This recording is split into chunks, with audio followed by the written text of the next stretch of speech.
আল্লাহ পাক সুন্দর করে বলছেন কাইফা তাকফুরুনা বিল্লাহি ওয়া কুনতুম আমওয়াতান ফাআহয়াকুম সুম্মা ইউমীতুকুম সুম্মা ইউহয়ীকুম সুম্মা ইলাইহি তুরজাউন। আল্লাহ বলছেন কাইফা তাকফুরুনা বিল্লাহ, আল্লাহ বলছেন দুনিয়ার মানুষরে তোমরা কিভাবে আমি আল্লাহকে অস্বীকার করো, কিভাবে আমি আল্লাহকে তোমরা অস্বীকার করো। ওয়া কুনতুম আমওয়াতান, অথচ তোমরা ছিলে মৃত, আমরা ছিলাম কি? এখানে যার 40 বছর বয়স, 50 বছর আগে কি আপনার কোনো খবর ছিল? জোরে বলেন। এখানে যাদের 50 বছর বয়স, 60 বছর আগে কি আপনার কোনো খবর ছিল নাকি? আমরা ছিলাম মৃত। আল্লাহ বলছেন তোমরা ছিলে মরা, আমরা ছিলাম মৃত। সুম্মা ইউহয়ীকুম, আল্লাহ বলছেন আমি তোমাদেরকে জীবিত করেছি। সুবহানাল্লাহ। আল্লাহ বলে তোমরা ছিলে মৃত, সেখান থেকে আমি আল্লাহ তোমাদেরকে জীবিত করেছি। এই যে আমরা দুনিয়াতে বেঁচে আছি, এই যে আমরা জীবিত আছি, হঠাৎ করে সুম্মা ইউমীতুকুম, কোনো একদিন মৃত্যু এসে আমাদেরকে পাকড়াও করবে।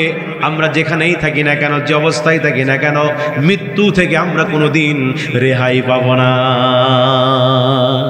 আলোচনার শুরুতেই জানতে চাচ্ছি, প্রিয় গাইবান্ধাবাসী কেমন আছেন আপনারা? আওয়াজ দিয়ে বলতে হবে কেমন আছেন আপনারা। আপনাদের কণ্ঠের আওয়াজ প্রমাণ করবে আগামীর বাংলাদেশ কোরআনের বাংলাদেশ। কথা বলেন ঠিক কিনা? আপনাদের কণ্ঠের আওয়াজ প্রমাণ করবে আগামীর বাংলাদেশ ইসলামের বাংলাদেশ, আগামীর বাংলাদেশ আলিমদের বাংলাদেশ, আগামীর বাংলাদেশ টুপিওয়ালাদের বাংলাদেশ। নাস্তিকদেরকে ক্ষমতা ছেড়ে দেখতে চাই না, ইসলাম প্রতিষ্ঠা করতে চাই। রাজি আছেন আপনারা? তো হাত আল্লাহকে দেখায় দেন। গাইবান্ধাবাসী আপনারা কি ভয় পাচ্ছেন? তাকবীর শুনে কি ভয় পাচ্ছেন? মুসলমান ভাইরা, গাইবান্ধার মুসলমান তো ভয় পাওয়ার জাতি নয়। বাংলাদেশের 64 জেলা থেকে যদি ইসলামী আন্দোলনের জন্য ডাক দেওয়া হয়, আমার তো মনে হয় সর্বপ্রথম গাইবান্ধার মুসলমান রক্ত দেওয়ার জন্য তৈরি আছে। ঠিক কিনা যারা বলেন? এই পলাশবাড়ির মুসলমান তো বিগত দিন রক্ত দিয়েছে, স্বৈরাচারের আমলে ওই পলাশবাড়ির মুসলমানেরা রক্ত ধরিয়েছে। এই কোন অভ্যুত্থান আপনাদের রংপুরের আবু সাইদ গুলির সামনে দাঁড়িয়ে বুক পেতে দিয়ে গুলি খেয়ে দুনিয়া থেকে বিদায় নিয়েছে। এখান থেকে প্রমাণ হয় রংপুর গাইবান্ধার মুসলমান গুলি খেতে রাজি আছে, জীবন দিতে রাজি আছে, বাতিলের কাছে মাথা নত করতে রাজি নাই। ঠিক কিনা? তাকবীর চলবে তো ইনশাআল্লাহ? তাকবীর কার নামে হবে? দুনিয়ার নেতার নামে হবে? আমরা দুনিয়ার কোন নেতার নামে তাকবীর দেব না, দুনিয়ার কোন নেত্রীর নামে তাকবীর দেব না। তাকবীর দেব কার নামে? জোরে বলেন, তাকবীর দেব কার নামে? আল্লাহ নিজেই বলেছেন অরব্বাকা ফাকাব্বির, তোমরা তোমার রবের নামে তাকবীর দাও। কারণ তাকবীর দিলে মুসলমানদের ঈমান তাজা হয় আর মুনাফিকদের কলিজায় ভূমিকম্প সৃষ্টি হয়। ঠিক কিনা বলেন? এজন্য তাকবীর চলবে না, বন্ধ হবে। তাকবীর চলবে না, বন্ধ হবে। লিল্লাহি তাকবীর, লিল্লাহি তাকবীর। নাস্তিকতা নিপাত যাক, দিন ইসলাম জিন্দাবাদ। নাস্তিকতা নিপাত যাক, দিন ইসলাম জিন্দাবাদ। কোটি প্রাণে একই আওয়াজ, খোদাদ্রোহী সার পাবে না, এই বাংলায় ঠাই হবে না। মুসলমানরা জেগেছে আজ, জোর কদমে সামনে চলো, বজ্র কণ্ঠে আওয়াজ তোলো, সবাই মিলে একই তালে দাও না স্লোগান। নারায়ে তাকবীর, সবাই সবাই নারায়ে তাকবীর, নারায়ে তাকবীর। দিন ইসলাম, দিন ইসলাম জিন্দাবাদ, জিন্দাবাদ। ইসলামেরই জন্য দেশের হয়েছে জন্ম, ইসলামের বিরুদ্ধে গেলে দেশ হবে ভিন্ন। ঠিক না? ইসলামেরই জন্য দেশের হয়েছে জন্ম, ইসলামের বিরুদ্ধে গেলে দেশ হবে ভিন্ন। ইসলামের বিরুদ্ধে যারা নিয়েছে অবস্থান, এই বাংলায় ঠাই হবে না, যাও হিন্দুস্তান। তোলো তোলো আওয়াজ তোলো, জোর কদমে সামনে চলো, সবাই মিলে একই তালে দাও না স্লোগান। নারায়ে তাকবীর, নারায়ে তাকবীর। দিন ইসলাম, দিন ইসলাম জিন্দাবাদ, জিন্দাবাদ। আল কোরআনের আলো, সংসদে জালো মুসলমানের এই দেশেতে নাস্তিকদের ঠাঁই নাই, নাস্তিকদের পক্ষে যারা তাদের কোনো রক্ষা নাই। মুসলমানের এই দেশেতে নাস্তিকদের ঠাঁই নাই, নাস্তিকদের পক্ষে যারা তাদের কোনো রক্ষা নাই। এই দেশেতে থাকতে হলে কোরআন মানতে হবে, কোরআন না মানলে তারা বিতাড়িত হবে, ঠিক না? তোলো তোলো আওয়াজ তোলো, জোর কদমে সামনে চলো, সবাই মিলে একই তালে দাও না স্লোগান, নারায়ে তাকবীর। সবাই সবাই নারায়ে তাকবীর, নারায়ে তাকবীর। দিন ইসলাম, দিন ইসলাম জিন্দাবাদ, জিন্দাবাদ। আল কোরআনের আলো সংসদে জালো, আজকের মাহফিল চলবে চলবে চলবে চলবে। আজকের মাহফিল নবীজি বলছেন মান ক্বালা বিহি সাদাকা, যে ব্যক্তি কোরআন দিয়ে কথা বলেন নবীজি বলছেন সে সত্য কথা বলে। ওমান আমিলা বিহি উযিরা, যে কোরআন দিয়ে আমল করে সে আল্লাহর পক্ষ থেকে প্রতিদান পাবে। ওমান হাকামা বিহি আদালা, যে ব্যক্তি কোরআন দিয়ে বিচার করে সে ন্যায় বিচার করে। ওয়ামান দাআ ইলাইহি হুদিয়া ইলা সিরাতিম মুস্তাকিম, আর যে ব্যক্তি মানুষকে কোরআন দিয়ে ডাকে সে সত্যের পথে আহ্বান করে। কোরআনের কথাগুলো সত্য, কোরআনের কথাগুলো কি? কোনো গোজামিল নাই। পৃথিবীতে সব কিছুর মধ্যে আপনি ভেজাল পাবেন।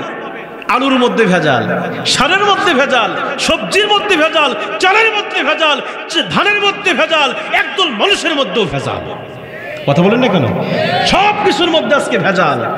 শুধুমাত্র কেবলমাত্র একমাত্র এই কোরআনে কোনো ভেজাল খুঁজে পাবেন? এই কোরআন ভেজাল মুক্ত কিতাব। এই কোরআনে আল্লাহ পাক বিজ্ঞানের কথা বলেছেন ভাইয়েরা আমার। এই কোরআনে আল্লাহ চন্দ্রের কথা বলেছেন। এই কোরআনে আল্লাহ পাক সূর্যের কথা বলেছেন। এই কোরআনে আল্লাহ গ্যালাক্সির কথা বলেছেন। এই কোরআনে আল্লাহ পাক ওই আসমানের উপরের কথা বলেছেন, জমিনের নিচের কথা বলেছেন। এই কোরআনের সব কিছু আছে, এমন কোনো বিষয় নাই যেটা আল্লাহ পাক কোরআনে লিপিবদ্ধ করে নাই। এই জন্য আল্লাহ পাক আফসোস করে বলছেন, দুনিয়াবাসী তোমাদের কি হয়েছে, তোমাদের কি হলো, কেন তোমরা আমার এই কোরআন নিয়ে গবেষণা করো না, কোরআন নিয়ে রিসার্চ করো না? আল্লাহ বলছেন আমা আলা কুলুবিন আকফালুহা, আমি আল্লাহ কি তোমাদের কলবে তালা মেরে দিয়েছি। কার কথা? আল্লাহ বলছেন আফালা ইয়াতাদাব্বারুনাল কুরআন, ও দুনিয়ার মানুষ তোমাদের কি হলো, তোমাদের কি হয়েছে, কেন তোমরা আমার কোরআন নিয়ে গবেষণা করো না, কেন আমার কোরআন নিয়ে রিসার্চ করো না? আমা আলা কুলুবিন আকফালুহা, আমি আল্লাহকে তোমাদের কলবে তালা মেরেছি। কার কথা? আজকে আমরা দুনিয়ার সব কিছু বুঝি, কেমনে ব্যবসা করতে হয় বুঝি, কেমনে চাকরি করতে হয় বুঝি, কেমনে ক্ষেত খামার করতে হয় বুঝি। এই দুনিয়াতে সব কাজ আমরা বুঝি, শুধুমাত্র আমরা কোরআন বুঝি না, ঠিক না? আজকে আমরা কোরআন বোঝার চেষ্টাও করি না ভাইয়ের আমার। অথচ এই কোরআন মেনেছেন সাহাবীরা, তাদের জীবনের দিকে তাকায় দেখেন এই কোরআন মেনেছেন তারা, দুনিয়াতে মেনেছেন কোরআন। কোরআন মানার কারণে আল্লাহ পাক তাদেরকে জান্নাতের সার্টিফিকেট দিয়েছেন, সুবহানাল্লাহ। এই কোরআন দিয়ে তারা তাদের সমাজ পরিচালনা করেছেন। এই কোরআন দিয়ে তাদের ব্যক্তিগত জীবন, সামাজিক জীবন, পারিবারিক জীবন, তাদের রাজনৈতিক জীবন, আন্তর্জাতিক জীবন, প্রত্যেকটা জীবন এই কোরআন দিয়ে তারা পরিচালনা করেছেন। যার কারণে তাদের রাষ্ট্রের ভিতরে কোনো অশান্তি ছিল না, ঠিক কিনা বলেন?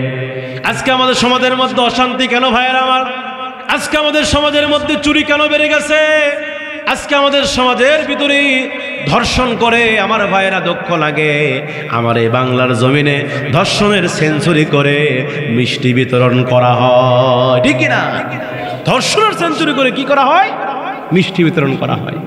এই কোরআনের আইন যদি আমার বাংলাদেশে প্রতিষ্ঠা হতো, জেনাকার তো দূরের কথা, এই জেনাকার তো দূরের কথা, ধর্ষণের সেঞ্চুরি তো দূরের কথা, এই যুবকদের যদি কোরআনের বিধান বাস্তবায়ন হতো, একজন জেনাকারকে যদি এই সিনা পর্যন্ত মাটিতে গেড়ে পাথরে মেরে হত্যা করে দেওয়া হতো, আমার তো মনে হয় বাংলাদেশে ধর্ষণ তো দূরের কথা, যুবকদের সুশ্রী পর্যন্ত বন্ধ হয়ে যেত। কথা বলেন না কেন? আজকে চোর চুরি করে জেলে যায়, ওই চুরি করে জেলে ঢোকে আর ডাকাত হয়ে জেল থেকে বের হয়। কথা বলেন না কেন? আজকে জেনাকার বুকের বোতাম খুলে দিয়ে রাজপথে ঘুরতেছে। কথা বলেন না কেন? চোর, লুচ্চা, বদমাইশ, গুন্ডারা এরা বুকের বোতাম খুলে দিয়ে রাজপথে ঘোরে। আর যারা কোরআনের কথা বলে এদেরকে 13 বছর 14 বছর জেলের মধ্যে বন্দী হওয়া লাগে। কথা বলেন না কেন? আপনারা দেখেন না, ইতিহাস দেখেন না? কোরআনের পাখি আল্লামা দেলোয়ার হোসেন সাঈদী কি অপরাধ ছিল তার? অপরাধ ছিল কোনো? অপরাধ ছিল একটাই। কি অপরাধ? সে আল্লাহর কোরআনের কথা সারা পৃথিবীতে প্রচার করেছে। ঠিক কিনা বলেন? আল্লামা সাঈদীর কোনো অপরাধ ছিল না। আল্লামা সাঈদী শুধুমাত্র আল্লাহর কথা বলার কারণে, ইসলামের কথা বলার কারণে, কোরআনের হক কথা বলবার কারণে আল্লামা সাঈদীকে রাজাকার বানিয়ে, ধর্ষণকারী বানিয়ে 13 বছর জেলের মধ্যে বন্দী করে ইনজেকশন পুশ করে আল্লামা সাঈদীকে দুনিয়া থেকে বিদায় করা হয়েছে। এর বিচার কি বাংলাতে হবে না? 1 বছর তো হয়ই নাই। আল্লামা সাঈদী সাহেব 14 আগস্ট দুনিয়া থেকে বিদায় নিয়েছে। 2023 কত সাল? 2023 14 আগস্ট আল্লামা সাঈদী বিদায় নিয়েছে। আর 2024-এর 5 আগস্ট হাসিনা পালাতে বাধ্য হয়েছে। কথা বলেন না কেন? 1 বছর সময় দেয়নি, এমনকি রান্না করা ভাত পর্যন্ত খাওয়ার ভাগ্য হয় না। কথা কোন ঠিক কিনা? কার হুকুম এটা? কার ফয়সালা? আল্লাহ বলে বেশি বাহাদুরি করো না, বেশি বাহাদুরি করো না, বেশি ক্ষমতার অহংকার করো না। মাঝে মাঝেই বলতো 41 সাল পর্যন্ত থাকবো। কথা বল না কেন? এই কথাগুলো আপনারা কি শুনছেন? আমি বানায় বলতেছি, এগুলো বলে নাই। মাঝে মাঝেই বলতো 41 সাল পর্যন্ত থাকবো। এই যে অহংকার, ক্ষমতা মনে হয় ওর বাপের। কথা কন না আপনারা? 41 সাল পর্যন্ত থাকবো বলতো, কিন্তু আল্লাহ পাক বলছে বেশি বাহাদুরি করিস না। 41 কে 2024 সালে তোর ব্যাটারি ফিউজ হয়ে যাবে। কথা বলেন না কেন? আমার ভাইয়ের এই জন্য ক্ষমতার অহংকার করে যাবে? এই কোরআন মেনেছেন সাহাবীরা। আসুন, সাহাবীরা কোরআন মেনে জান্নাতি হয়েছেন। খলিফাতুল মুসলিমিন হযরত ওমর নাম শুনেছেন আপনারা? যিনি অর্ধ পৃথিবীর খলিফা ছিলেন, ওমরে ফারুক রাদিয়াল্লাহু আনহু, যিনি 24 ঘন্টার ভিতরে 2 ঘন্টা ঘুমাতেন আর বাকি 22 ঘন্টা জনগণের খবর নিতেন। এজন্য আমি বলি, নেতা যদি ভালো হয় জনগণ এমনি ভালো হবে। কথা কন না কেন?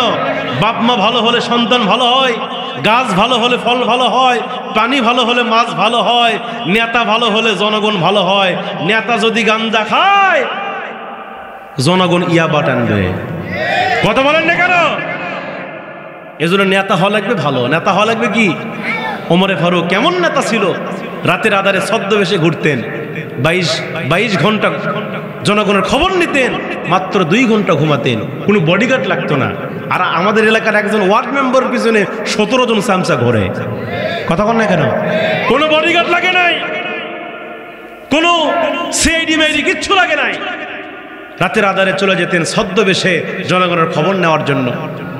তিনি মাঝে মাঝেই বলতেন, আমার রাষ্ট্রে যদি একটা কুকুর যদি না খেয়ে মারা যায়, কিয়ামতের ময়দানে আমাকে আল্লাহর কাঠগড়ায় দাঁড় করানো হবে।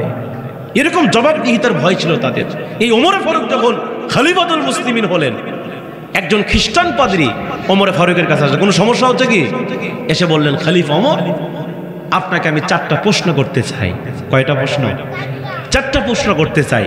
যদি আপনি এই 4টি প্রশ্নের সঠিক উত্তর দিতে পারেন তাহলে আমি কালেমা পড়ে মুসলমান হয়ে যাব। আর যদি উত্তর দিতে না পারেন তাহলে বুঝবো আপনার ধর্ম মিথ্যা। নাউজুবিল্লাহ বলেন। হযরত ওমর ডাক দিয়ে বলছেন, খ্রিস্টান পাদ্রীরে বলো, কি তুমি 4টি প্রশ্ন করতে চাও? খ্রিস্টান পাদ্রী 4টি প্রশ্ন লিখিত করে নিয়ে এসেছে। এসে বলছেন, খলিফাতুল মুসলিমিন হযরত ওমর, আমার 1 নম্বর প্রশ্ন হলো, আপনার কাছে আমি জানতে চাই তারা কোন 2 ভাই, যেই 2 ভাই একই দিনে জন্মগ্রহণ করেছে, আবার একই দিনে মারা গিয়েছে। এরপরেও এই 2 ভাইয়ের বয়সের ভিতরে 100 বছরের ব্যবধান, এক ভাই আরেক ভাইয়ের চাইতে 100 বছরের বড়। তারা কোন 2 ভাই? আপনাকে উত্তর দেওয়া লাগবে। আচ্ছা বলেন তো, প্রশ্ন সহজ না কঠিন? জোরে বলেন। তারা কোন 2 ভাই একই দিনে জন্মগ্রহণ করেছে, আবার একই দিনে মারা গিয়েছে? তারপরও এক ভাই আরেক ভাইয়ের চাইতে 100 বছরের বড়। এই মারাত্মক প্রশ্নটা ওমরকে করা হলো। আর খ্রিস্টান পাদ্রী বলছে, খলিফা আমার 2 নম্বর প্রশ্ন আপনার কাছে জানতে চাই, সেটি কোন জেলখানা, সেটি কোন কয়েদখানা, যেই জেলখানার ভিতরে কয়েদি থাকি, ওই কয়েদিকে বাহির থেকে কোনো খাবার দেওয়া হয় না, বাহির থেকে কোনো খাবার তাকে দেওয়া হয় না।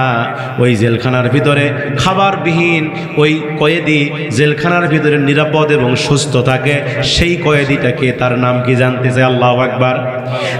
3 নম্বর প্রশ্ন করা হলো, 3 নম্বর প্রশ্ন করা হলো, সেটি কোন জায়গা, যেই জায়গাতে সূর্যের আলো জীবনে একবার পড়েছে, ওই জায়গাতে আর কিয়ামত পর্যন্ত সূর্যের আলো পড়বে না, সেই জায়গাটার নাম কি? আল্লাহু আকবার। এবার 4 নম্বর প্রশ্ন করা হলো, সেটি কোন কবর, যেই কবরও জীবিত, কবরের মধ্যে যিনি শুয়ে আছেন কবরের বাসিন্দা তিনিও জীবিত, আবার মাঝে মাঝে ওই কবরের বাসিন্দাকে নিয়ে ওই কবর আবার ভ্রমণ করে। আল্লাহু আকবার বলে। প্রশ্ন কয়টা? সহজ না কঠিন? 1 নম্বর প্রশ্ন কি, তারা কোন 2 ভাই একই দিনে জন্মগ্রহণ করেছে, আবার একই দিনে মারা গিয়েছে, তারপরও এক ভাই আরেক ভাইয়ের চাইতে কত বছরের বড়? 100 বছরের বড়। 2 নম্বর প্রশ্ন, সেটি কোন জেলখানা, যেই জেলখানায় বাহির থেকে শ্বাস প্রশ্বাস নেওয়ার কোনো অনুমতি নাই, কোনো খাবার সাপ্লাই হয় না, তারপরও ওই কয়েদি জেলখানার ভিতরে নিরাপদ এবং সুস্থ থাকে। 3 নম্বর প্রশ্ন করেছে, সেটি কোন জায়গা, যেই জায়গাতে সূর্যের আলো জীবনে একবার পড়েছে আর কিয়ামত পর্যন্ত ওই জায়গাতে সূর্যের আলো যাবে না। আর 4 নম্বর প্রশ্ন করা হলো, সেটি কোন কবর, যেই কবরও জীবিত, কবরের মধ্যে যিনি শুয়ে আছেন কবরের বাসিন্দা তিনিও জীবিত। আল্লাহু আকবার বলেন। এবং মাঝে মাঝে সেই কবর তার বাসিন্দাকে নিয়ে সফর করে। প্রশ্ন সহজ না কঠিন? এই 4টি প্রশ্ন ওমরকে করা হলো। হযরত ওমর কে যখন এই প্রশ্নগুলো করা হলো, হযরত ওমর তিনি মুহূর্তের ভিতরে আল্লাহর দিকে মোতাওয়াজ্জহ হলেন। আল্লাহর দিকে মোতাওয়াজ্জহ হয়ে খ্রিস্টান পাদ্রীকে বলছে, ও খ্রিস্টান পাদ্রী, তুমি যেই 4টি প্রশ্ন করেছ, এই প্রশ্নের উত্তর আমি ওমর আল্লাহর কোরআন থেকে দিয়ে দিব। হযরত ওমর তিনি কি করলেন, মুহূর্তের ভিতরে হযরত ওমর বলছে, খ্রিস্টান পাদ্রী রে, তুমি আমার 1 নম্বর প্রশ্ন করেছ, তারা কোন 2 ভাই যে একই সাথে জন্মগ্রহণ করেছে আবার একই দিনে মারা গিয়েছে। হযরত ওমর বলছেন, ও খ্রিস্টান পাদ্রী, কোরআনে সূরা বাকারার ভিতরে আল্লাহ পাক একজন নবীর কথা বলেছেন, যেই নবীর নাম হযরতে উযাইর আলাইহিস সালাম। তার আপন ভাই ছিল হযরত ওজাইস আলাইহিস সালাম। এই ওজাইর আর ওজাইস এরা 2 জন ছিল আপন ভাই। আল্লাহু আকবার বলেন। একই মায়ের 2 সন্তান, একই দিনে তারা 2 ভাই জন্মগ্রহণ করেছে, তারা যমজ ভাই। একই দিনে জন্মগ্রহণ করার পরে হযরত ওজাইস তিনি একদিন আল্লাহকে ডাক দিয়ে বলছেন, আল্লাহ আল্লাহ আপনি তো মৃতকে জীবিত করবেন, এই ওয়াদা আপনি করেছেন, মানুষ মারা গেলে মানুষকে আপনি নাকি জীবিত করবেন, কারণ মানুষ মারা গেলে জীবিত করেন কে? জোরে বলেন। আল্লাহ পাক সেই কথাটি কোরআনে বলছেন। আল্লাহ পাক সুন্দর করে বলছেন, কাইফা তাকফুরুনা বিল্লাহি ওয়া কুনতুম আমওয়াতান ফাআহয়াকুম সুম্মা ইউমীতুকুম সুম্মা ইউহয়ীকুম সুম্মা ইলাইহি তুরজাউন। আল্লাহ বলছেন, কাইফা তাকফুরুনা বিল্লাহ, আল্লাহ বলছেন দুনিয়ার মানুষ রে, তোমরা কিভাবে আমি আল্লাহকে অস্বীকার করো, কিভাবে আমি আল্লাহকে তোমরা অস্বীকার করো। ওয়া কুনতুম আমওয়াতান, অথচ তোমরা ছিলে মৃত, আমরা ছিলাম কি? এখানে যার 40 বছর বয়স, 50 বছর আগে কি আপনার কোনো খবর ছিল? জোরে বলেন। এখানে যাদের 50 বছর বয়স, 60 বছর আগে কি আপনার কোনো খবর ছিল নাকি? আমরা ছিলাম মৃত। আল্লাহ বলছেন, তোমরা ছিলে মরা, আমরা ছিলাম মৃত। সুম্মা ইউহয়ীকুম, আল্লাহ বলছেন আমি তোমাদেরকে জীবিত করেছি। সুবহানাল্লাহ। আল্লাহ বলে তোমরা ছিলে মৃত, সেখান থেকে আমি আল্লাহ তোমাদেরকে জীবিত করেছি। এই যে আমরা দুনিয়াতে বেঁচে আছি, এই যে আমরা জীবিত আছি, হঠাৎ করে সুম্মা ইউমীতুকুম, কোনো একদিন মৃত্যু এসে আমাদেরকে পাকড়াও করবে। আমরা যেখানেই থাকি না কেন, যে অবস্থায় থাকি না কেন, মৃত্যু থেকে আমরা কোনোদিন রেহাই পাবো না। মৃত্যু থেকে রেহাই পাবো? আপনি যে অবস্থায় থাকেন না কেন, যেখানেই থাকেন না কেন, মৃত্যু আপনাকে পাকড়াও করবে, ঠিক কিনা? মৃত্যু আপনাকে গ্রাস করে ফেলবে। আল্লাহ বলে সুম্মা ইউমিতুকুম, আবার তোমাদের মৃত্যু হবে, সুম্মা ইলাইহি তুরজাউন, এবং তোমাদেরকে আমি আল্লাহর দিকেই প্রত্যাবর্তিত হতে হবে, ঠিক কিনা? জোরে বলেন। হযরতে ওমর রাদিয়াল্লাহু আনহু বলছে, খ্রিস্টান পাদ্রীরে ওই উযাইর আলাইহিস সালাতু ওয়াস সালাম তিনি আল্লাহকে ডাকতে বলছেন, আল্লাহ আপনি তো মরা মানুষকে আবার জিন্দা করেন, আপনি কেমনে জিন্দা করবেন, আপনি কিভাবে জিন্দা করেন, আমি এইটা প্র্যাকটিক্যাল দেখতে চাই। আল্লাহ পাক মুহূর্তের ভিতরে বলছে, উযাইর রে তোমার বড় ইচ্ছা, তুমি মৃত্যুটাকে প্র্যাকটিক্যাল দেখতে চাও, আমি আল্লাহ পাক এই মুহূর্তে তোমার মৃত্যু জান কবজ করে মৃত্যু তোমার নিয়ে নিব। এই মৃত্যু হওয়ার পরে তুমি আবার 100 বছর তোমাকে মৃত্যু অবস্থায় রাখবো, তারপরে তোমাকে জীবিত করব। কিতাবের মধ্যে আসছে তাই করা হলো। হযরত উযাইর আলাইহিস সালামকে আল্লাহ পাক মৃত্যু দিলেন। এবার হযরত উযাইর আলাইহিস সালাম তাকে যখন মৃত্যু দেওয়া হলো, তিনি 100 বছর মৃত্যু হয়ে থাকলেন, মৃত হয়ে থাকলেন। 100 বছর যাবার পরে আল্লাহ পাক ওই উযাইরকে আবার জিন্দা করে প্রমাণ করে দিলেন, আল্লাহ পাক মৃতকে আবার জীবিত করতে পারে। আল্লাহু আকবার বলে। খলিফাতুল মুসলিমিন হযরত ওমর রাদিয়াল্লাহু তাআলা আনহু এবার খ্রিস্টান পাদ্রীকে বলছে, ও খ্রিস্টান পাদ্রী, তারা দুই ভাই হলো হযরত উযাইর আর উযাইস, এই দুই ভাই একই দিনে জন্মগ্রহণ করেছে, আবার পরে একই দিনে মারা গিয়েছে, তারপরে এক ভাই আরেক ভাইয়ের চাইতে 100 বছরের বড় হয়েছে। আল্লাহু আকবার বলে। উত্তর কি হয়েছে? উত্তর কি হয়েছে? এরপরে হযরত ওমর বলছে, তোমার দ্বিতীয় নাম্বার প্রশ্ন। হযরত ওমর বলছে, খ্রিস্টান পাদ্রী তুমি 2 নাম্বার প্রশ্ন করেছ, সেটি কোন জেলখানা, কোন কয়েদখানা, যেই জেলখানার ভিতরে শ্বাস প্রশ্বাস নেওয়ার কোনো অনুমতি নাই, তারপরে ওই কয়েদি জেলখানার মধ্যে জীবিত থাকে। এবার হযরত ওমর বলছেন, ও খ্রিস্টান পাদ্রী, ওই জেলখানার ভিতরে তুমিও কিন্তু একদিন ছিলা। আল্লাহু আকবার বলেন। ওই জেলখানাটা দুনিয়ার কোনো জেলখানা নয়, ওই জেলখানা হলো প্রত্যেকে মায়ের এই পেট। আমরা ছিলাম কিনা? মায়ের পেটে ছিলাম না আমরা? আল্লাহ পাক আমাদেরকে মায়ের পেটে কি করেছেন? 2 ফোঁটা 1 ফোঁটা নাফাক পানি দিয়া আল্লাহ রাব্বুল আমিন মায়ের পেটে আমাকে আপনাকে সৃষ্টি করেছেন। কে কে সৃষ্টি করেছেন? আল্লাহ। এই মায়ের পেটে আমাকে আপনাকে সৃষ্টি করেছেন একটা গোস্তের টুকরা। সেখান থেকে আস্তে আস্তে আস্তে আস্তে বড় হয়। আস্তে আস্তে যখন 4 মাস 5 মাস হয়, দেখা যায় আস্তে আস্তে বাচ্চার হাত গজায়, বাচ্চার চোখ গজায়, কান গজায়, অঙ্গ প্রত্যঙ্গগুলো বড় হতে লাগে। যখন বাচ্চার 5 মাস বয়স হয়ে যায়, তখন ওই বাচ্চার খাবারের প্রয়োজন হয়। আল্লাহ রাব্বুল আমিন কেমন রোগ, যেই রোগ ওই মায়ের পেটে আপনার নারীর সঙ্গে আপনার মায়ের নারীটা এমন ভাবে আল্লাহ সেটিং করেছে, মা যেইটাই খায় ওইটা আল্লাহ পাক আপনার খাবার আপনার পেটের মধ্যে আল্লাহ পৌঁছায় দেয়। আল্লাহু আকবার বলেন। মায়ের পেটে খাওয়াইছে কে? এখন দুনিয়াতে এসে কয় আমি না কামাই করলে কে খায়?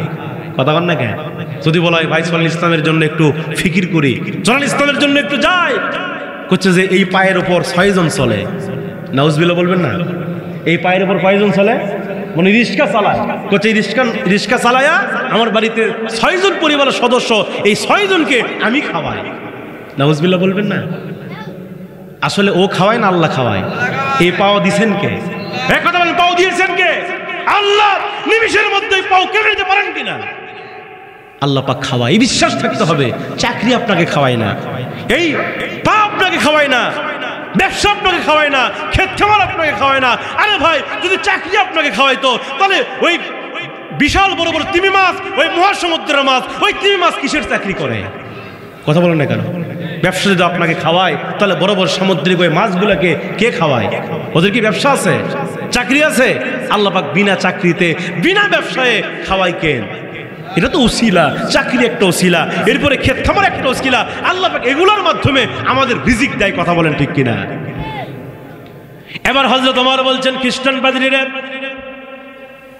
ওই কয়েদি তো তুমিও ছিলা, ওইটা হচ্ছে মায়ের পেট। যখন বাচ্চা মায়ের পেটে আসে, ওই বাচ্চা মায়ের পেটে শ্বাস প্রশ্বাস নিতে পারে না, তারপরও আল্লাহ পাক 10 মাস 10 দিন ওই সন্তানকে মায়ের পেটে জীবিত রাখে। উত্তর হয়েছে কিনা? এবার খ্রিস্টান পাদ্রী বলছে, আমার 3 নম্বর প্রশ্ন। হযরত ওমর বলছি, তোমার 3 নম্বর প্রশ্ন সেটি কোন জায়গা? যেই জায়গাতে সূর্যের আলো জীবনে একবার পড়েছে, কিয়ামত পর্যন্ত ওই জায়গাতে সূর্যের আলো যাবে না। এবার হযরতে ওমর ডাক দেব, ও খ্রিস্টান পাদ্রী রে, কোরআনে আল্লাহ পাক একজন নবীর কথা বলেছেন, যেই নবীর নাম হযরতে মূসা আলাইহিস সালাম। নাম কি? হযরতে মূসা আলাইহিস সালাতু ওয়াস সালাম। যেই মূসা আলাইহিস সালাতু ওয়াস সালামকে আল্লাহ রাব্বুল আলামিন সবচাইতে কাছে ডেকে নিয়েছেন, যেই মূসাকে আল্লাহ পাক সবচাইতে বেশি সম্মান দিয়েছেন, যত নবী রাসূলকে আল্লাহ দুনিয়াতে পাঠিয়েছেন এদের মধ্যে দুইজন নবী ছিল সবচাইতে বেশি চালাক। জোরে কোন কয়জন? দুইজন নবী ছিল সবচাইতে বেশি চালাক। তার মধ্যে এক নম্বর হযরতে নবী সুলাইমান আলাইহিস সালাতু ওয়াস সালাম, আর দুই নম্বর হলো নবী মূসা। এই মূসা নবী কেমন চালাক ছিল, এই মূসা নবী আল্লাহকে মাঝে মাঝে প্রশ্ন করতেন। আল্লাহু আকবার। একদিন তুর পাহাড়ে হযরতে মূসা আলাইহিস সালাম গিয়ে আল্লাহকে ডাক দিয়ে বলছে, আল্লাহ আমি মূসা এমন 3টা কাজ করতে পারি, আপনি আল্লাহ সেইটা করতে পারেন না। আল্লাহ ডাক দিয়ে বলে, এ মূসা বেশি চালাকি ভালো নয়। মূসা ডাক দিয়ে বলছেন, আল্লাহ আমি যা বলি সত্যই বলি। আল্লাহু আকবার বলেন। আল্লাহ ডাক দিয়ে বলছেন, মূসা রে কি এমন 3টা কাজ তুমি পারো আমি পারি না? হযরতে মূসা ডাক দিয়ে বলছেন, আল্লাহ এক নাম্বার হলো আমি মূসা খাইতে পারি, আপনি আল্লাহ খাইতে পারেন না। আল্লাহ কি খায়? খাবারের প্রয়োজন আছে, কিন্তু মূসা খায় কিনা? মূসা ডাক দিয়ে বলছে, আল্লাহ আমি খাই কিন্তু আপনি খাইতে পারেন। মূসা ডাক দিয়ে বলছেন, আল্লাহ আমি খাইতে পারি কিন্তু আপনি খাইতে পারেন না।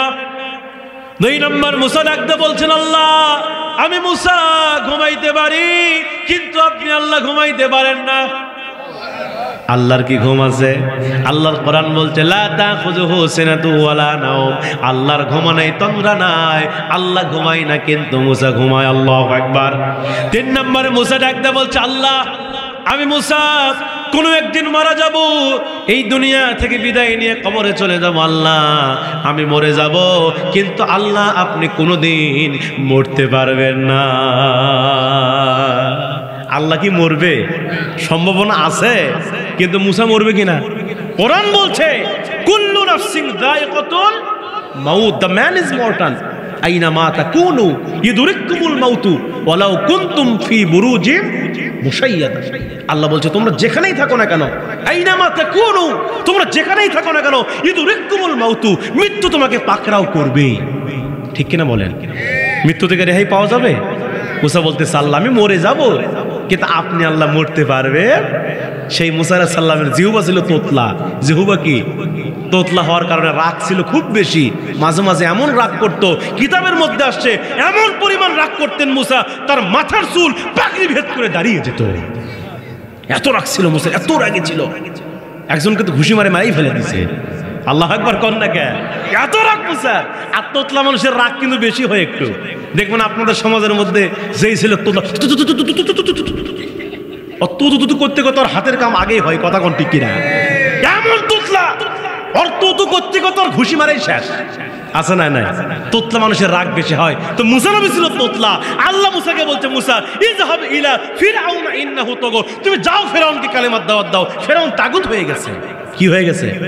মূসা ডাক দেখে, আল্লাহ দাওয়াত তো দেবো ঠিক আছে, জিহ্বা তো তোতলা, এক কালেমা পড়তে পড়তে আমার রাগ উঠে যাবে, আগে জিহ্বা ঠিক করে দেন। আল্লাহু আকবার কর। আল্লাহ ডাক দেয় বলছে, মূসা যা, আমি তোর জিহ্বাকে সুন্দর করে দিলাম। সুবহানাল্লাহ কর। আমি তোর জিহ্বাকে সুন্দর বানায় দিলাম, কণ্ঠকে ভালো বানায় দিলাম। শুধু তাই নয়, তোর ভাই হারুনকে আমি আল্লাহ পাক এই মুহূর্তে নবুয়ত দান করলাম। মূসা আলাইহিস সালাম খুশি হয়ে গেলেন। রাগী নবী, রাগী মানুষের মন ভালো হয় কিন্তু। ঠিক না বলেন? দেখবেন যারা এমনিতে রেগে যায় এদের মন ভালো, এদের মন যখন ভালো থাকে কলিজে ছিঁড়ে আপনাকে দিবে। ঠিক কিনা জোরে বলেন? আর যারা লোক দেখবেন ঘেপটি মারা থাকে, ওর ভিতরে সমস্যা আছে। কথা কন না কে? রাগী মানুষের মন ভালো। নবী মূসা রাগী ছিলেন, কিন্তু মোর দিলটা ছিল নরম। সুবহানাল্লাহ। যেমন ওমরে ফারুক ছিল রাগ বেশি। কি বেশি? ওমর ছিল খুব কঠোর মানুষ। হাদিসের মধ্যে আসছে, ওমর যে রাস্তা দিয়ে হেঁটে যেতেন, শয়তান 40 দিন পর্যন্ত ওই রাস্তা দিয়ে হেঁটে যাইতেন। আল্লাহু আকবার কর। এত রাগ ছিল ওমরের। আবার ওমরে ফারুক তিনি মোমের মতো নরম হয়ে যেতেন মাঝে মাঝে। আল্লাহু আকবার। জুব্বা পরে থাকতেন, খাটো জুব্বা, তালি দেওয়া জামা গায়ে তিনি রাষ্ট্র পরিচালনা করতেন। এত নরম মানুষ ছিলেন। হযরতে মূসা আলাইহিস সালাতু ওয়াস সালাম তিনি নবী হয়ে গেলেন, তার ভাই নবী হয়ে গেল। এবার হযরতে মূসা আলাইহিস সালাতু ওয়াস সালাম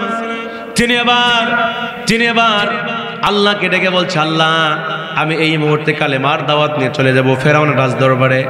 আল্লাহর কাছ থেকে অনুমতি নিয়ে হযরতে মূসা আলাইহিস সালাম এক পা দু পা করতে করতে তিনি চলে গেলেন ফেরাউনের রাজদরবারে। ফেরাউনের রাজদরবারের মধ্যে মূসা নবী ঢুকে বললেন। ঢোকার পরে ফেরাউন তিনি রাজসিংহাসনে বসে আছে। হযরত মূসা আলাইহিস সালাম ফেরাউনকে দেখা মাত্র বলছে, ফেরাউন তুমি এই মুহূর্তে পড়ে নাও লা ইলাহা ইল্লাল্লাহ মূসা কালিমুল্লাহ, এক আল্লাহকে রব বলে স্বীকার করে নাও, আমি মূসাকে নবী বলে স্বীকার করে নাও, আল্লাহর উপর ঈমান আনো, আমি মূসার উপর ঈমান আনো। ফেরাউন তুমি যদি আল্লাহর উপর ঈমান আনতে পারো আর আমি মূসার উপর ঈমান আনতে পারো, আমি বলে দিলাম তোমার মরতে দেরি হবে কিন্তু জান্নাতে যাইতে দেরি হবে না।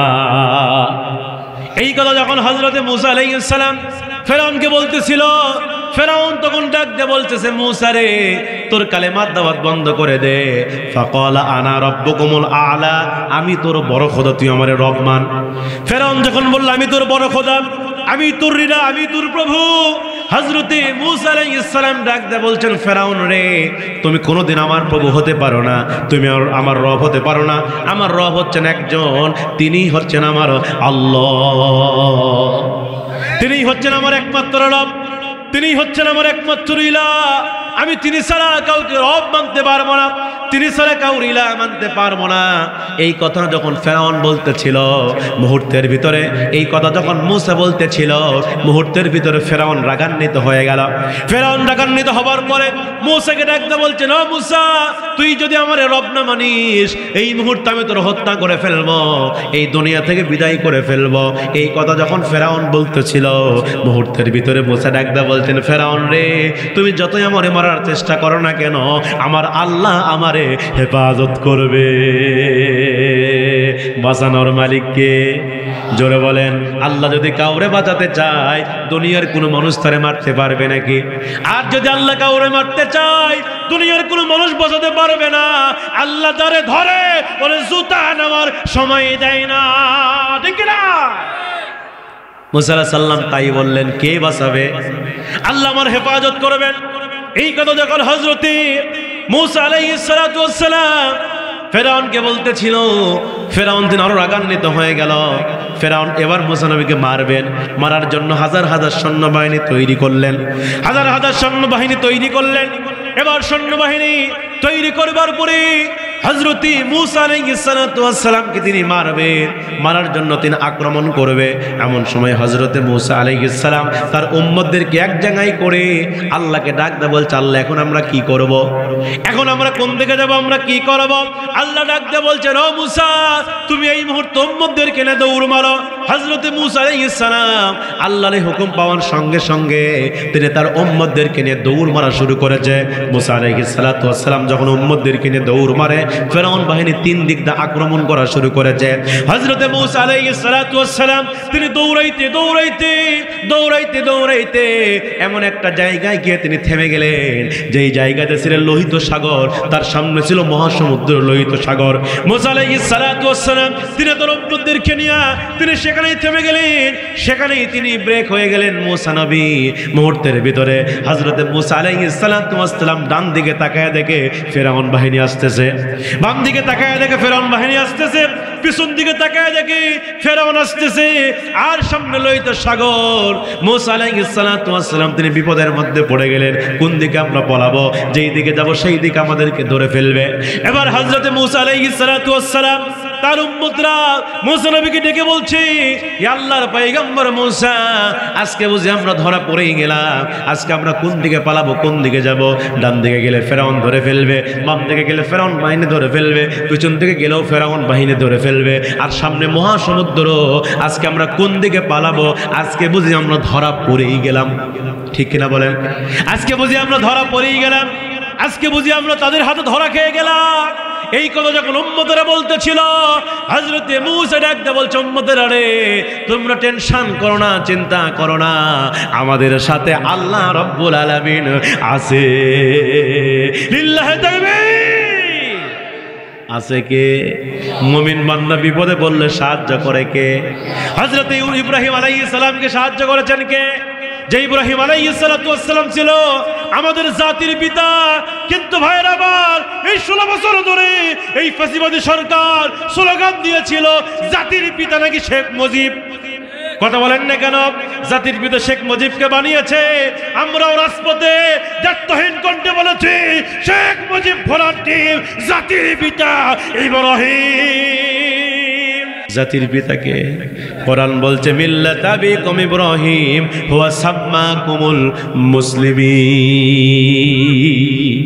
জাতির পিতাকে এই মুসলিম মিল্লাতের জাতির পিতা ইব্রাহিম আলাইহিস সালাম তাওহীদের দাওয়াত দিতে গিয়া তাকে ধরে ফেললেন, আগুনে নিক্ষেপ করলেন।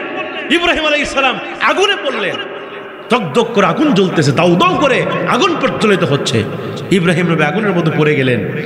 ফেরেশতাকে বলছেন ইব্রাহিম আল্লাহর বন্ধু, আপনি যদি চান আমরা ফেরেশতা আপনাকে সাহায্য করব। আল্লাহু আকবার। ইব্রাহিম আপনি যদি চান আমরা ফেরেশতা আপনাকে সাহায্য করব। ইব্রাহিম আলাইহিস সালাম তখন ফেরেশতাকে বলছে হে ফেরেশতা, তোমাদের কাছে সাহায্য কেন চাইবো যে আল্লাহর দাওয়াত দিতে গিয়া, যে আল্লাহর কথা বলতে গিয়া আজকে আমি ইব্রাহিম আগুনের মধ্যে নিক্ষিপ্ত হয়েছি। ওই আল্লাহ কি দেখে না? আল্লাহু আকবার বলেন, ওই আল্লাহ কি দেখে না? এই কথা ইব্রাহিম যখন বললেন মুহূর্তের ভিতরে আল্লাহ আয়াত নাযিল করে জানা দিলেন কুল্লা ইয়া নারু কুনি বারদাও ওয়া সালামুন আলা ইব্রাহিম। আল্লাহ আগুনকে লক্ষ্য করে বলে আগুন তুমি ইব্রাহিমের জন্য শান্তিদায়ক হয়ে যাও। সুবহানাল্লাহ। আল্লাহ আছে না নাই? আছে না নাই? যে আল্লাহ পাক নবী ইব্রাহিমকে বাঁচাতে পারে। ও আমার উম্মতেরা, মুসা নবী বলছে ও আমার উম্মতেরা, যে আল্লাহ পাক মুসাকে বাঁচাইতে পারে, যে আল্লাহ পাক ইব্রাহিমকে বাঁচাইতে পারে, যে আল্লাহ পাক ইউনূসকে বাঁচাইতে পারে, ওই আল্লাহ আমাকেও বাঁচাবে। আল্লাহু আকবার বলেন। হযরত মুসা আলাইহিস সালাম, বারো তো ভেজে গেছে ভাই। হ্যাঁ আরো বলবো? হ্যাঁ আরো চলবে? লিল্লাহে তাকবীর, লিল্লাহে তাকবীর। মা বোনরা আছে কি? মা বোনদের তো কিছু ওয়াজ করা দরকার। ওই যে এ ভাই মুরব্বি ভাই কয় নাম্বার করছে? হুজুর আমার নাম্বার ছাড়া। হ্যাঁ আপনি উঠে গেলে আমি দোয়া করে দেব। কষ্ট হচ্ছে আপনাদের? খারাপ লাগতেছে? খারাপ লাগতেছে?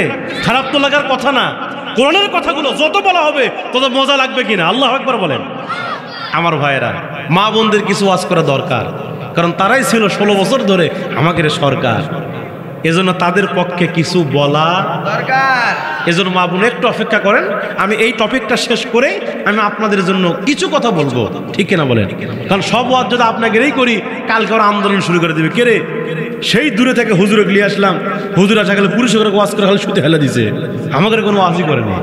কথা বলেন না কেন? মা বোনদের ওয়াজ করার দরকার আছে না নাই? ইসলাম শুধু পুরুষরা মানলে হবে না, মা বোনদের মানার দরকার আছে না নাই?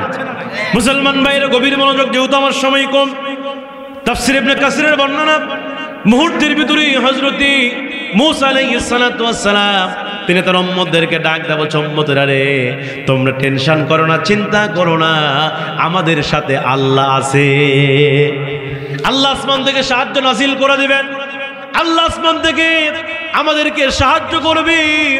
এবার এই কথা যখন হযরত মূসা আলাইহিস সালাম উম্মতদেরকে বলার পরে দুইটা হাত তুলে আল্লাহর কাছে প্রার্থনা করা শুরু করলেন, আল্লাহর কাছে দোয়া করা শুরু করছে। আল্লাহ আজকে আমরা বিপদের মধ্যে পড়ে গেছি। ফেরাউন বাহিনী 3 দিক দিয়ে আক্রমণ করেছে, ডান দিক দিয়ে আক্রমণ করেছে, বাম দিক দিয়ে আক্রমণ করেছে, পিছন দিক দিয়ে আক্রমণ করেছে, আর সামনে লোহিত সাগর। আজকে আমরা কোথায় পালাবো, কোন দিকে যাব? আল্লাহ আপনি ছাড়া সাহায্য করার মতো আর কেউ নাই। এই কথা যখন মূসা আলাইহিস সালাম আল্লাহকে বলতেছিল, আল্লাহ পাক মুহূর্তের ভিতরে হযরত মূসা আলাইহিস সালামকে ডেকে বলছে, মূসা রে তোর হাতের মধ্যে ওইটা কি দেখা যায়? মূসা মুহূর্তের মধ্যে ডাকতে বলছে, আল্লাহ আমার হাতের মধ্যে আছে হলো আসা। আসা মানে কি? জোরে বলেন। আল্লাহ ডাকতে বলছেন, ও মূসা তোমার হাতের মধ্যে যে লাঠি আছে এই লাঠি দিয়ে তুমি কি করো? মূসা ডাকতে বলছে, আল্লাহ এই লাঠি দিয়ে আমি মূসা 2টা কাজ করি। কয়টা কাজ করে?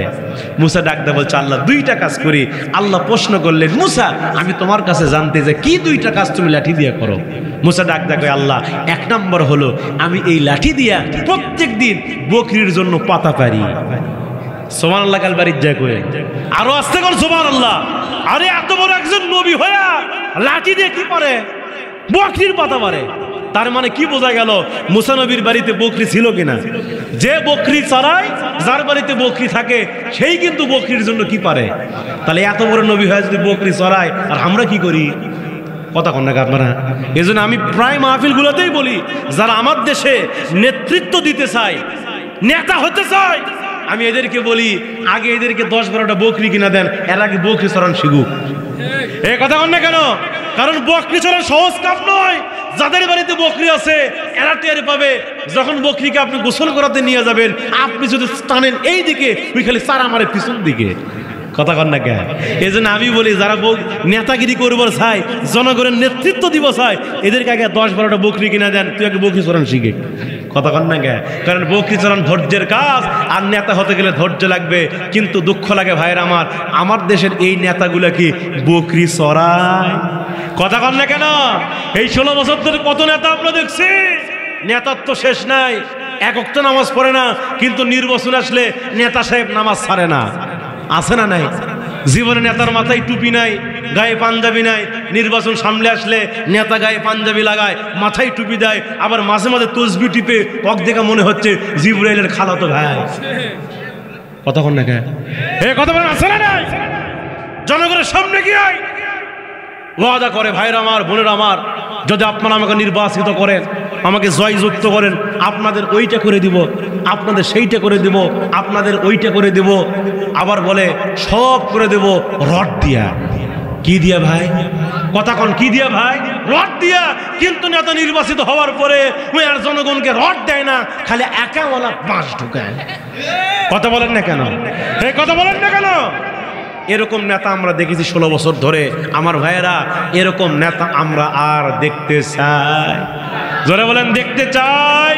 আমরা কোরআনের নেতা দেখতে চাই, যেই নেতা এই দেশে নামাজ প্রতিষ্ঠা করবে, যেই নেতা কোরআনের পার্লামেন্ট প্রতিষ্ঠা করবে, যেই নেতা যাকাতের বিল পাস করবে, যেই নেতা ভালো কাজের আঞ্জাম দেবে, অসৎ কাজ বন্ধ করবে, এমন একটি নেতা আমরা দেখতে চাই। কারা কারা এমন নেতা দেখতে চান? তো হাত তোলার লাগে একটা বার দেখা দেয়।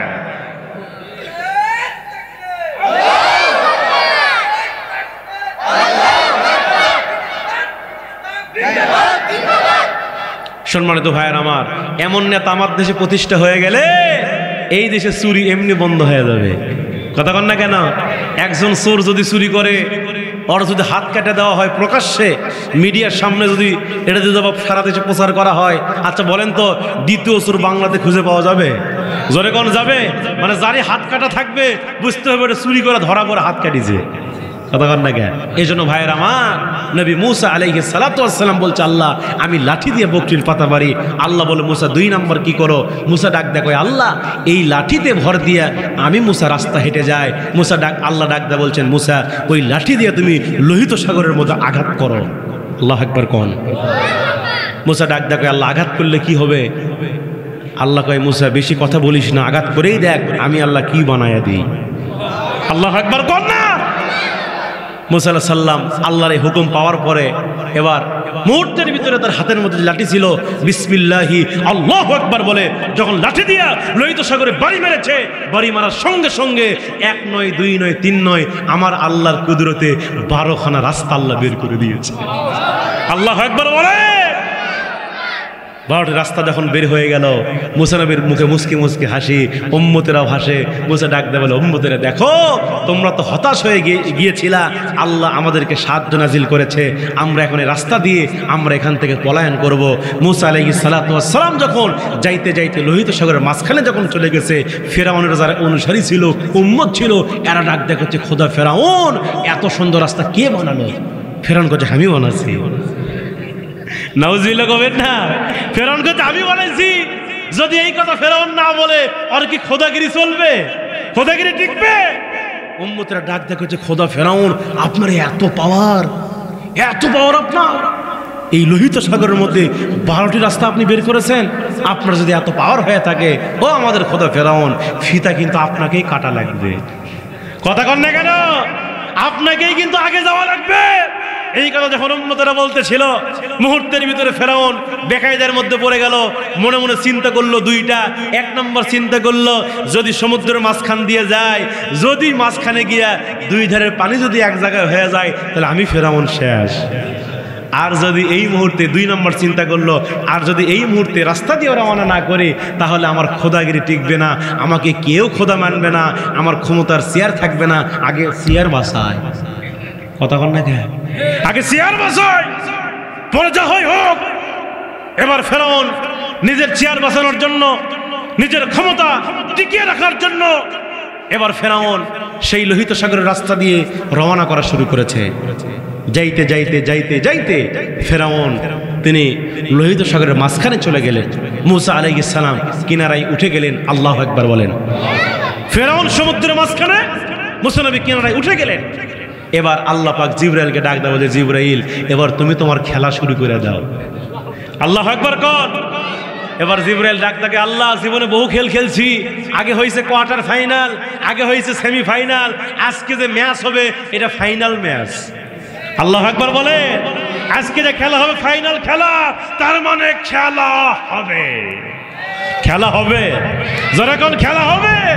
এবার ফেরাউন হযরত জিবরাইল আলাইহিস সালাতু ওয়াস সালাম ফেরাউনের সঙ্গে খেলতে গিয়া 2 ধারে পানি দিয়ে খেলে সাঁটা মারে। ফেরাউনের মুখের মধ্যে পানি, নাকের মধ্যে পানি। ফেরাউন পানি খায় আর কয়, আল্লাহ আমি আপনার উপর ঈমান আনলাম। আল্লাহ বলছে এখন ঠেলার নাম, যখন ঠেলার নাম। আল্লাহ বলে জিবরাইল ওকে সাঁটা একটু জোরে মার। সাঁটা যখন জোরে মারে বলছে, আল্লাহ আপনার উপর ঈমান আনলাম, মুসার উপর ঈমান আনলাম, হারুনের উপর ঈমান আনলাম। আল্লাহ বলে ঠেলার নাম বাবাজি, এখন তোর তওবা আমি আল্লাহর দরবারে কবুল হবে। আমার দেশের নাস্তিকরা আজানকে গালি দেয়।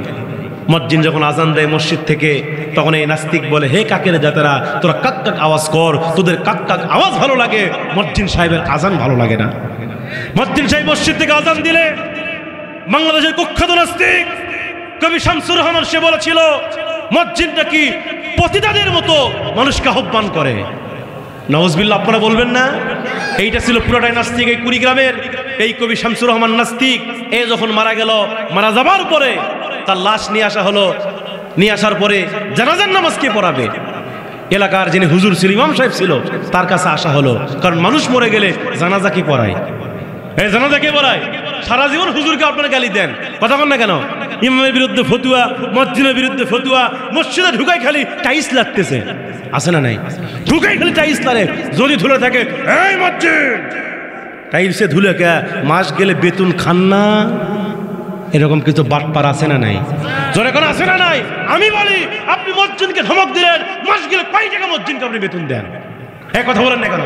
যেই বাজারে একজন রিক্সাওয়ালা, একজন ভ্যানওয়ালা মাস গেলে 15,000 20,000 টাকা ইনকাম করে, সেই বাজারে একজন মসজিদ সাহেবের বেতন হচ্ছে মাসে 3,000 টাকা। কথা বলেন না কেন? যেই বাজারে 1 কেজি গরুর গোশত কিনতে লাগে 750 টাকা, সেই বাজারে একজন ইমাম সাহেবের বেতন হয় 2,000 টাকা।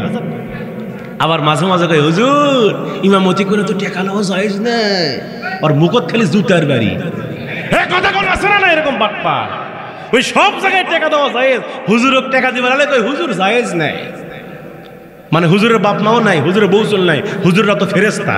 নাউজুবিল্লাহ বলে। হুজুরের খাওয়া দাওয়া লাগে না? হুজুররা খায় না? আমার মুসলমান ভাইয়েরা, আলিমরা হলো সম্মানিত ব্যক্তি, এদেরকে সম্মান করবেন, এদেরকে সম্মান। মসজিদের ইমাম সাহেব, মসজিদ সাহেব, এদেরকে শ্রদ্ধা করবেন, সম্মান করবেন। রাসূল বলেছেন, শেষ জামানায় যদি কোনো ব্যক্তি আমি নবীর সঙ্গে মুসাফা করতে চায়, সে যেন শেষ জামানার হক্কে আলিমদের সঙ্গে মুসাফা করে। রাসূল আলিমদের ব্যাপারে এই কথাগুলো বলেছেন। আমি রাসূল না থাকবো না, কিন্তু আলিমরা থাকবে।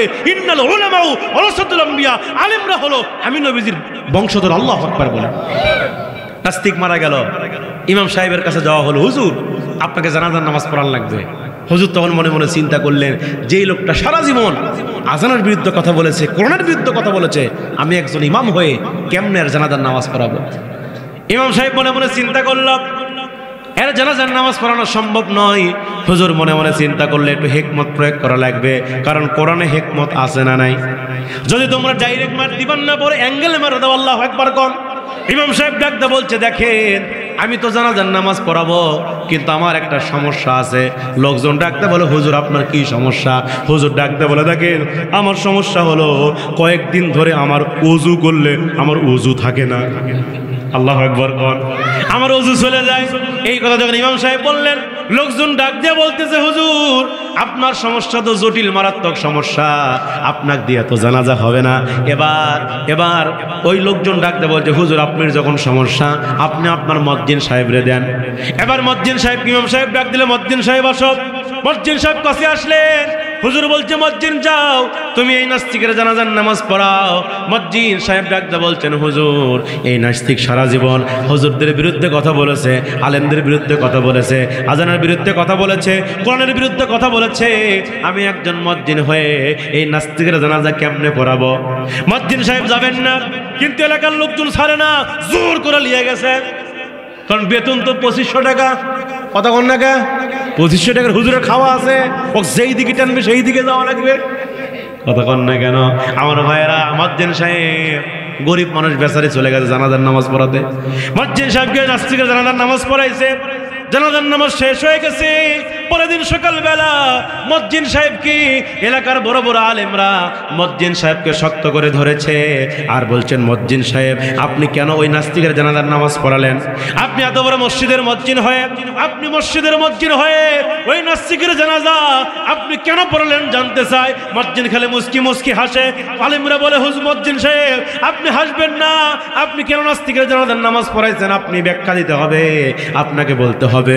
মুয়াজ্জিন সাহেব ডাকতে বলে হুজুর ওস্তাদের মাল হলো শেষ রাত্রিতে আমি জানাজা পড়াইছি ঠিক আছে, কিন্তু আমি ওযু করিনি। আল্লাহু আকবার কর।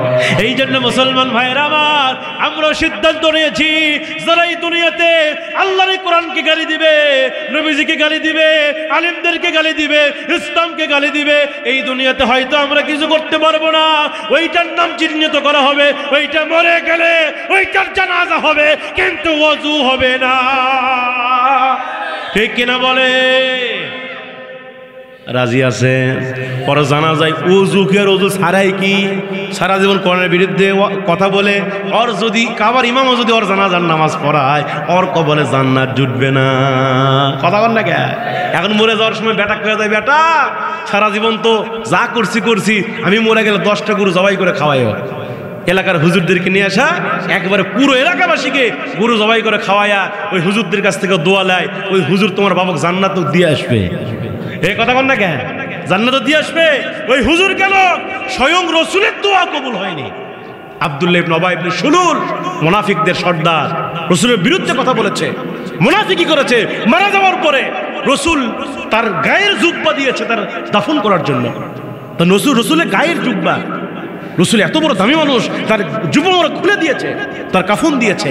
নবীজি নিজে তার জানাজার ইমামতি করেছে। নবীজি তার কবরের পাশে দাঁড়িয়ে হাত তুলে যখন দোয়া করতেছিল আল্লাহ ডাক দেয়া বলছে নবী আপনি হাত নামান। আল্লাহু আকবার কোন? নবী আপনি হাত নামান, আপনি কার জন্য দোয়া করছেন? এই যে টাক্কা মুনাফিক, ও নবী আপনি যদি 70 বার এই মুনাফিকের জন্য দোয়া করেন আমি আল্লাহ আপনার দোয়া কবুল করব না। নবীর দোয়া যদি কবুল হয়নি আর আপনি হুজুর করে লিয়া যা দোয়া করে লিয়া ওক জান্নাতের মধ্যে ঢুকে দিয়ে আসবে, এতই সহজ জান্নাত? কথা কন না আপনারা? কষ্ট হচ্ছে আপনাকে? কষ্ট হচ্ছে? এবার আসেন ভাইয়ের আমার, ওই ফেরাউনকে লোহিত সাগরের পানি খাওয়ায়া ইঁদুরের মতো চুবায়া চুবায়া খতম করেছে কে? ওই ফেরাউন বলতেছে আল্লাহ আমি আপনার উপর ঈমান আনলাম। আল্লাহ বলছে না, এখন তোমার তওবা কবুল হবে না, এখন তুমি আমি আল্লাহর ভয় ঈমান আনতেছো না, এইটা মরার ভয় ঈমান আনতেছো।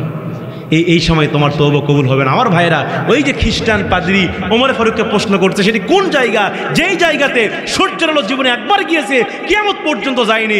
যখন ওই লোহিত সাগরের পানি যখন কি হয়েছে রাস্তা বের হয়ে গেছে, ওই রাস্তার উপরে সূর্যের আলো পড়েছে, আবার যখন পানিতে ঢেকে গেছে কিয়ামত পর্যন্ত ওই জায়গাতে আর সূর্যের আলো যাবে।